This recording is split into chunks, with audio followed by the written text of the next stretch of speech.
This AGM season, the Banks team and our supporters travelled around Europe to ask 26 questions at 15 Banks AGMs. We asked banks to increase their ambition on sustainable finance, to stop financing oil and gas expansion, and to respect Indigenous people's rights.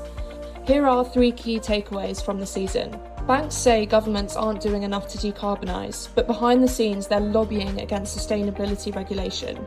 Banks were influential in the EU's omnibus proposals, which cut green and social obligations for banks, and are softening language in their own policies. We called out NatWest for its new oil and gas policy loophole, which allows continued expansion, and we called on others to clarify their lobbying practices and to stick to their existing climate commitments rather than roll back.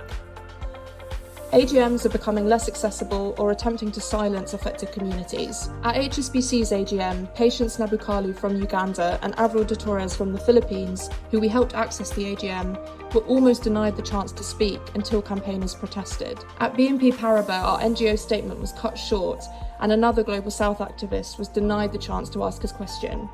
Despite these challenges, investors and civil society remain committed to take bold action on banks' climate practices.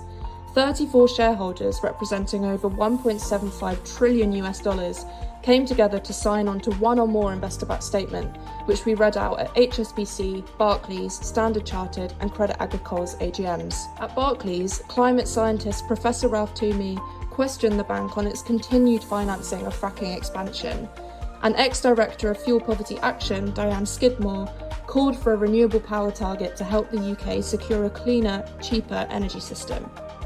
These interventions have led to at least 5 meetings with key stakeholders and banks to discuss how they can avert the worst effects of global heating. We'll continue to empower investors, affected communities, experts and civil society to have their voices heard.